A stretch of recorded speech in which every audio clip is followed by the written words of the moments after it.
자, 그러면 이제 지금부터는 생활화학 제품에 들어있는 환경 호르몬을 소개하겠습니다. 가장 유명한 게 바로 비스페놀 A예요. 비스페놀 A의 구조는 이 그림에서 보시는 바와 같이 자연 호르몬인 생리적인 호르몬인 여성 호르몬하고 비교적 유사하게 생겼습니다. 물론 여성 호르몬만큼 강력한 여성 호르몬 활성을 갖고 있지는 않습니다만, 그러나 말씀드린 바와 같이 계속 노출이 된다 그랬어요. 저량이지만 매일 노출이 된다고 얘기했습니다. 이렇게 됐을 경우에 마치 여성 호르몬 유사나 교란 작용을 할 수가 있다 하는 얘기예요. 특히 최근까지도 이 비스페놀 A가 굉장히 우리 생활을 편리하게 하는 그런 화학 물질로 알려져 가지고 그냥 거의 막 규제 없이 사용됐습니다. 특히 젖병이라든가 플라스틱, 투명한 플라스틱 있죠. 여러분 지금 투명한 플라스틱 어떤 것들이냐면 물컵 중에 가볍고 하얀색 나는 투명한 플라스틱들이 있어요. 그것들이 최근까지도 많이 사용되었고요. 여러분 플라스틱 안경 쓰시지요. 그 플라스틱 안경이라든가 안경 렌즈, 그 유리 렌즈 별로 안 써요. 전부 다 플라스틱 렌즈도 들어보면 안경이 되게 가볍잖아요. 그런 렌즈의 소재 이런 것들이 전부 다 뭐예요? 비스페놀 A고요. 그 외에도 영수증 주고받죠. 신용카드 영수증. 영수증이 그 글자가 나오는 그 부위 있잖아요. 거기에는 비스페놀 A가 들어있는 나노 캡슐이 전부 코팅이 돼 있어요. 그것을 뜨거운 열 광선을 쏴가지고 글자를 태워서 우리가 뭐 1,000원, 10,000원 뭐 이렇게 글자를 읽게 되는 거예요. 그 외에도 어디에 또 비스페놀 A가 많이 사용되냐면요. 수도관이 있죠. 수도관이 쇠거든요. 재료가. 쇠는 물을 닫고 이렇게 되다 보면 오래 사용하다 보면 녹이 슬겠죠. 그럼 녹물을 마셔야 되잖아 우리가. 그 수돗물로. 그러니까 그것은 좋지 않아요. 그러니까 어떻게 했느냐? 그러니까 플라스틱 코팅을 하는데 그 코팅 소재가 바로 비스페놀 A예요. 참 불편한 진실이죠. 그 외에도 여러분 혹시 오늘 아침에도 통조림 음식을 혹시 드시고 오신 분 드시고 이 방송을 시청하신 분 계시나요? 통조림 내부에는 플라스틱 코팅이 되어 있습니다. 통조림 내용물들은 특히 생선 통조림 같은 경우에는 짭짤한 간이 되어 있고 기름기도 많이 들어있죠. 통조림 깡통의 재료가 철이잖아요. 또는 알루미늄이기도 하고요. 그럴 경우에 그것들이 소금기와 만나게 되면 어떻게 될까요? 당연히 녹이 슬겠죠. 그러면 통조림이 보존이 잘 안 될 수가 있잖아요. 그러니까 어떻게 한다?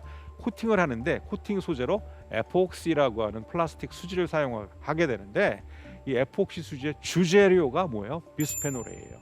그러면 통조림에 담긴 음식물은 철이랑 닿는 것이 아니라 에포क्시 즉 비스페놀 A와 닿을 수 있죠. 통조림이 너무 보관 기간이 오래된다든가 아니면 너무 더운 장소에 보관을 한다든가 통조림이 찌그러졌어. 깡통이 말이지. 그럼 어떻게 돼요? 내부에 있는 플라스틱 코팅이 균열, 영어로 크랙이 가겠죠. 그럼 어떻게 될까요? 그 안에 들어있던 비스페놀 A가 조금 더 용출되어 나오기 쉬운 환경에 심지어는 뭐 캠핑 같은 데 가가지고 통조림을 딴 다음에 어떻게 해요? 그것을 뭐 버너나 아니면 장작불 위에다 대충 올려놓고 가열을 해서 먹어요. 그럼 어떻게 될까요? 이거 플라스틱이 녹을 거 아니에요. 철은 괜찮지만 플라스틱 코팅이 녹는데 거기서 비스페놀 A가 녹아 나오겠죠. 굉장히 위험한 행동이고 해서는 안 되는 행동입니다. 아시겠죠?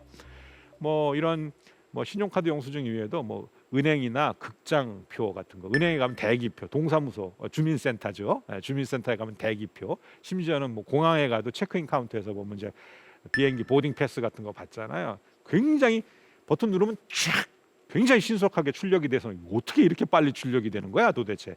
이것은 이제 열 감응 방식으로 이제 출력이 되는데 이런 것들이 전부 다 표면에 비스페놀 A가 코팅되어 있는 그 인쇄 방식을 사용한다는 거. 이걸 만지게 되면 피부를 통해서 들어오게 돼요.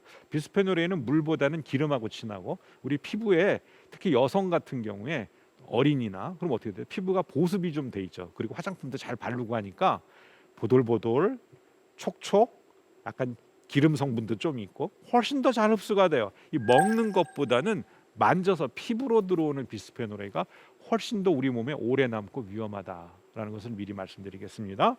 비스페놀 A를 포함하는 제품들이 이제 그림에 많이 있는데요. 뭐 젖병 같은 거 이런 것들은 이미 우리나라의 식약처에서 이 비스페놀 A가 환경 호르몬이라는 사실을 인식하고 금지했습니다. 지금 시중에 판매되고 있는 젖병들은 비스페놀 A 즉 폴리카보네이트 소재로 되어 있는 비스페놀을 사용하지 않습니다. 안심하고 사용하셔도 돼요. 그런데 폴리카보네이트라고 하는 플라스틱 소재, 비스페놀을 주원료로 하는 이 소재는 특징이 있어요. 가볍고요. 가격이 저렴해요. 그러니까 되게 싸게 이렇게 젖병을 사용할 수 있어요. 근데 요즘 나오는 그런 젖병 어디 한번 가보세요. 구입하기 위해서 굉장히 비쌉니다. 왜? 소재가 굉장히 고급 소재예요. 이 비스페놀 A 같은 환경 호르몬을 넣지 않고 만들기 위해서는 재료비가 많이 들게 될 수밖에 없는 거죠. 그러나 여러분 아무리 비싸도 그렇지 내 아이가 나의 소중한 젖먹이가 젖먹이 어린아이가 이런 비스페놀 A가 들어있는 그런 플라스틱 소재로 된 젖병에다 우유 분유를 타가지고 먹으면 되겠어요? 그렇지 않죠. 예. 근데 과거에 제가 자랄 때 그랬다. 혹시 여러분 지금 이 방송을 보고 계신 여러분들이 아주 젖먹이였을 시기에는 전부 다 예외 없이 폴리카보네이트로 되는 젖병에 타져 있는 분유를 먹고 많이들 자랐을 겁니다. 마트 같은 데 가보면 다양한 물병들이 많이 있습니다. 비교적 최근까지도 폴리카보네이트 물병들이 많이 사용되었고요. 그 외에도 뭐 생수통 20리터짜리 생수통 있죠. 이 페트병 마트 같은데 편의점 같은 데서 파는 작은 병에들은 페트병이라고 얘기하는 거 말고 생수기 같은 데 들어있는 큰 통 있잖아요. 이것은 폴리카보네이트를 소재로 만들어져 있어요. 그거 소재 표시를 한번 잘 확인해 보세요. PC라고 써 있을 겁니다. 그러면 이게 폴리카보네이트라는 뜻이고 이것을 여기에 생수를 담아서 먹는다고 할 적에 이 생수통이 처음에 생산되었을 때는 저는 괜찮다고 생각합니다. 그러나 여러분 잘 아시겠지만 생수통은 계속 업자들이 수거를 해가죠. 그리고 세척을 한 다음에 새로운 생수를 거기다 넣어서 그리고 다음번에 또 다시 배달을 우리한테 해줘요. 뭐 오랫동안 사용한 것 같은 느낌을 주는 생수통들이 있습니다. 어떻게 알 수 있죠? 투명하지가 않고 약간 뿌얘져 있어요. 그건 뭐냐면은 돋보기나 현미경으로 보게 되면 미세한 균열이 가 있다 그런 얘기예요. 그 얘기는 폴리카보네이트 소재로부터 비스페놀이 용출될 가능성이 그만큼 많다라는 얘기고요. 옆에 통조림 그림이 있습니다. 그 다음에 영수증 그림도 있어요. 여러분은 이런 걸 보시고 나면은 통조림 먹고 싶지가 않으실 건데요. 사실 저도 이런 연구를 해오는 과정 동안에 같은 공동 연구팀에서 생선 통조림에서 비스페놀의 함량을 조사한 자료들을 보았는데 내가 생각했던 것보다 훨씬 높은 농도로 들어 있었어요. 그거를 보는 순간에 저희 이렇게 먹으면 안 되겠다. 그래서 저희 가족에게 여보 우리 앞으로 통조림 음식은 좀 자제하십시다. 그랬더니 지난 명절 때 누가 이렇게 통조림 선물 세트도 주고 이래가지고 집에 많이 있는데 어쩌면 좋죠? 나한테 그러는 거예요. 그래서 내가 일단 그걸 버릴까? 나한테 그렇게 물어보는 거예요. 그래서 그거 버리지 말고 버리지 마라. 건져가지고 물에다 좀 헹궈요. 헹궈서 먹고 그리고 앞으로 따로 이렇게 사서 먹지는 맙시다. 이렇게 얘기했던 그런 기억이 나요. 영수증도 가급적 쓸데없이 영수증 받아서 버릴 거면 왜 받습니까? 영수증도 기본 원료는 종이고 거기다 또 비스페놀 A 같은 것이 코팅까지 되어 있는데 그러면 좋지 않죠. 최근에는 저도 많이 얘기를 하고 다양한 방송 매체 등에서 영수증의 문제점에 대해서 많이 지적을 합니다. 자원 낭비고 환경 호르몬의 문제를 야기시킨다는 차원에서 영수증 주고받지 않기 운동 이런 것들을 이제 최근에 많이 하고요. 전자 영수증 핸드폰으로 다 이렇게 하는 거 이런 식의 어떤 영수증 문화가 바뀌고 있는데 참 다양한 일입니다.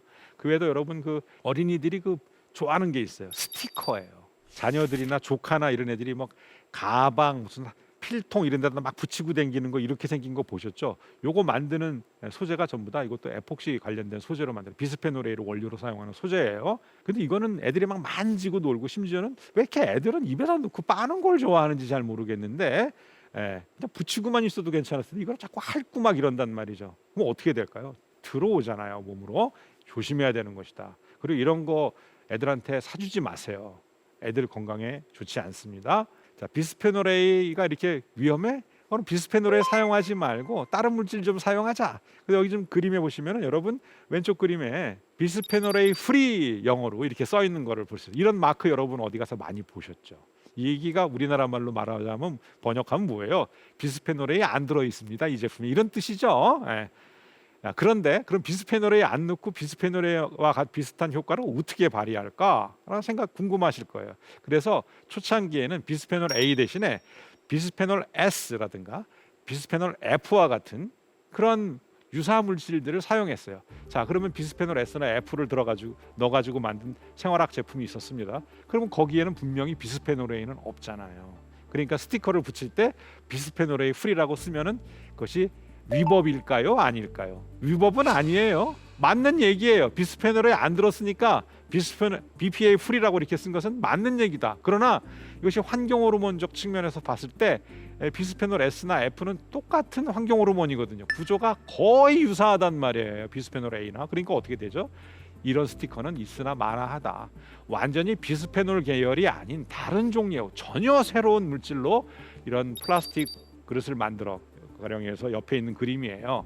이런 것들로 만든 제품 같으면은 말이 돼요. 그렇지만 도대체 S나 F를 사용해 놓고 비스페놀 A 프리라고 얘기하면은 이것은 어불성설이다. 예? 실제로 이런 사례가 우리나라에 있었습니다. 아시겠죠? 그러면 비스페놀류를 전혀 사용하지 않는 플라스틱이 있느냐라고 이렇게 여러분이 궁금해하실 겁니다. 답은 그렇습니다. 있어요. 어떤 것일까요? 바로 비스페놀류에 의한 내분비 교란 효과가 알려진 다음부터 다양한 화학 공장, 화학 생산업자들이 좀 새로운 방식으로 폴리카보네이트라든가 이런 것과 유사한 플라스틱을 만들어 보고자 개발한 물질들이 있어요. 바로 무엇이냐면은 코폴리에스터라고 하는 계열의 플라스틱이에요. 실제로 지금 플라스틱 그릇이나 반찬 그릇 같은 거 파는 마트나 이런 데 가보면 꽤 유명한 브랜드들에서 나오는 그러한 그릇들은 대부분 이런 코폴리에스테르 계열의 플라스틱으로 투명하고 가볍고 이렇게 만든 그런 반찬 그릇이나 뭐 물병 같은 거 이런 것들을 많이 보실 수가 있습니다. 즉 비스페놀 A가 좋은 이유는 싸고 가볍고 뭐 아주 너무나 장점이 많았어요. 환경 호르몬이 뭔지 모를 때는. 그러나 환경 호르몬이 무섭다라는 걸 알게 된 다음부터 사람들이 기피하니까 이 제조업자들도 더 이상 그런 방식으로는 기업을 운영할 수가 없고 즉 회사가 망한다 이렇게 가다가는. 그러니까는 우리도 계속 기업 활동을 영위하기 위해서는 새로운 환경으로 적어도 비스페놀 계열이 들어있지 않은 그런 제품을 만들지 않은 우리 기업은 없어질 수밖에 도태될 수밖에 없다라는 절박함이 있었겠죠. 그러니까 어떻게 되죠? 이렇게 새로운 종류의 플라스틱을 만들어내는 것입니다. 그렇죠? 이런 종류의 것으로 만들어진 제품을 여러분들이 보게 될 때는 적어도 조금은 안심하고 사용하실 수가 있게. 내가 그렇다고 해서 이것이 제로다, 환경 호르몬 제로다라고 말씀드리는 것은 아니에요. 여기에도 이거 화학 물질이에요. 역시 그렇기 때문에 정말 극미량의 좋지 않은 성분이 있을 수 있겠죠. 그렇지만 비스페놀 A를 사용한 카보네이트 플라스틱과는 그 폴리카보네이트와는 근본적으로 다른 계열의 물질이라고 하는 점에서는 여러분이 안심을 하셔도 될 것 같고, 다만 단점이 있어요. 어떤 단점이 있을지 한번 여러분 생각해 보실래요? 뭐가 있을까요? 가격이 비싸요. 아까 제가 폴리카보네이트 같은 것들은 싸다고 그랬잖아. 싸니까 사람들이 좋아했어요. 성능 좋고 싸니까. 이런 것들은 비싸요. 여러분 너무 싼 것만 좋아하시면요, 여러분들의 몸에 환경 호르몬의 바디 버든이 더 쌓인다라고 하는 사실을 생각하셔야 돼요.